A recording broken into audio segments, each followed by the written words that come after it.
Shalom saudara-saudara yang dikasihi oleh Tuhan Yesus Kristus.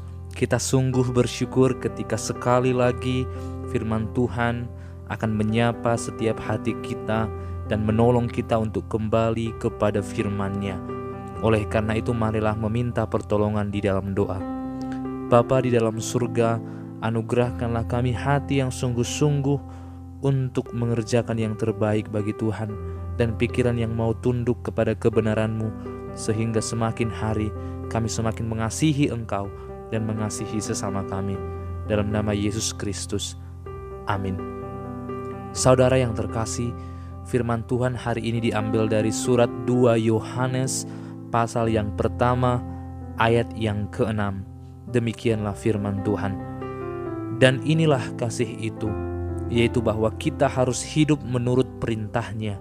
Dan inilah perintah itu, yaitu bahwa kamu harus hidup di dalam kasih, sebagaimana telah kamu dengar dari mulanya. Saudara yang terkasih, ketika kita mengamati surat 1 Yohanes, maka kita akan melihat bagaimana ia menuliskan apa yang menjadi inti dari kekristenan, yaitu kasih itu sendiri. Ia juga menjelaskan bahwa Yesus yang adalah Tuhan, satu-satunya juru selamat, yang adalah terang, yang adalah penyelamat, harus menjadi yang terutama dalam hidup setiap orang percaya.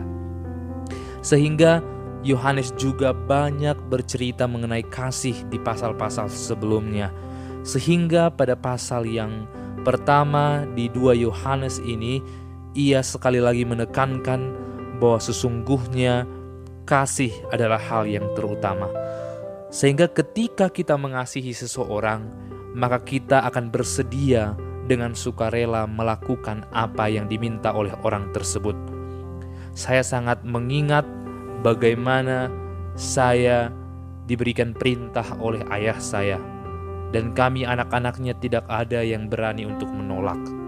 Karena kami sadar bukti kasih adalah ketika kita mau menuruti apa yang ayah kami waktu itu katakan.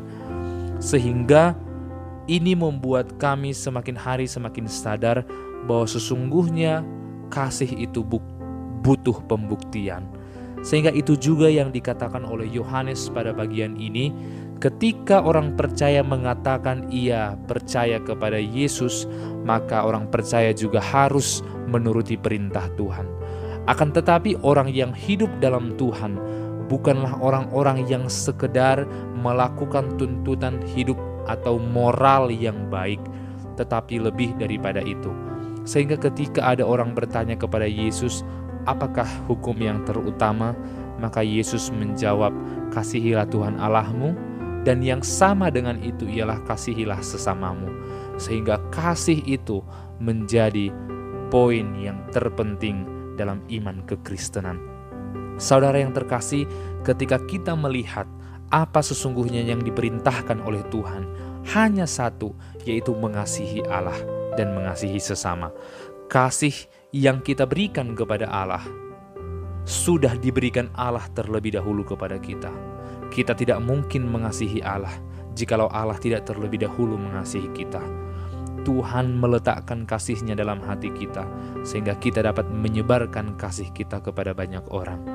Saudara yang terkasih, perintah bukan semata apa yang tertulis dalam Taurat, tetapi perintah yang utama ialah mengasihi Allah. Sehingga ketika Yohanes berkata, inilah perintah itu, yaitu apa? Terus mengasihi Allah, hidup di dalam kasih, sehingga kita terus berpegang kepada apa yang telah kita dengar semula. Apa sebenarnya yang dikatakan oleh Yohanes, sehingga ia di sini menuliskan, di dalam Tuhan sebagaimana telah kamu dengar dari mulanya. Ia telah banyak menjelaskan tentang kasih di pasal-pasal sebelumnya, sehingga Yohanes ingin menekankan sekali lagi, hiduplah dalam kasih yang dulu aku pernah ceritakan, hiduplah dalam kasih yang dulu pernah aku jelaskan. Saudara yang terkasih, kita gampang sekali untuk melupakan kebenaran. Oleh karena itu setiap hari kita harus mendengarnya. Kita gampang sekali melupakan mengasihi orang lain. tetapi kita harus membiasakan kasih itu. Karena kasih itu timbul dari hal yang terbiasa. Kita terbiasa mengasihi orang lain, lama-kelamaan kasih itu menjadi sesuatu yang hidup dalam diri kita. Oleh karena itu, ketika kita berkata diri kita adalah orang yang percaya, maka kita pun harus melakukan apa yang Tuhan perintahkan. Apa yang Tuhan perintahkan, yaitu mengasihi Dia dan mengasihi sesama. Saudara yang terkasih, hiduplah dalam Tuhan, mintalah belas kasihan, maka Ia sendiri akan menolong kita untuk mengasihi Dia dan mengasihi sesama. Terpujilah namanya, sumber daripada kasih yang sejati, pertolongan kita.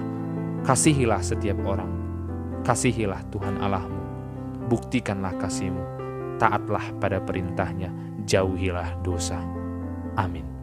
Bapa di dalam surga, ajarlah kami untuk semakin mengasihi Tuhan dan mengasihi sesama kami, sehingga kami benar-benar membuktikan iman kami kepada dunia bahwa Yesus Kristus adalah Tuhan yang telah mengasihi kami. Maka sekarang tugas kami adalah mengasihi orang-orang di sekitar kami.